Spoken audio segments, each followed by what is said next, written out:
దేశంలో 2012 నాటికి 2 కోట్ల వీధి కుక్కలు ఉండేవన్నమాట. ఆ సంఖ్య 2019కి 1.5 కోట్ల కంటే దాదాపు 1,50,00,000 తగ్గింది. కానీ అది అంతవరకు నిజమని తెలీదు.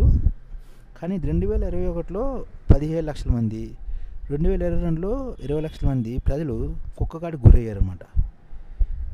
రోజు 5,500 మంది సునక దాడుల్లో గాయపడుతున్నమాట దేశవ్యాప్తంగా.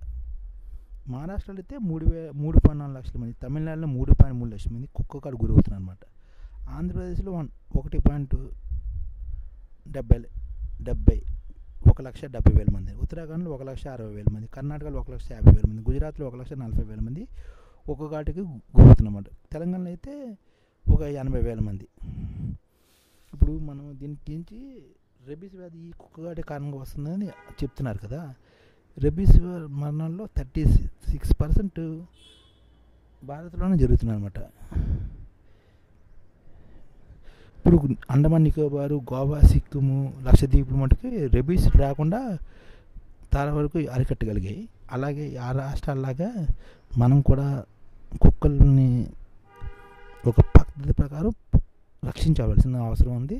వాటికి ఒక పద్ధతి ఉండాలన్నమాట. పద్ధతి ప్రకారం, ప్లానింగ్ ప్రకారం వెళ్తే కొంతవరకు మనం సక్సెస్ సాధించవచ్చు అన్నమాట.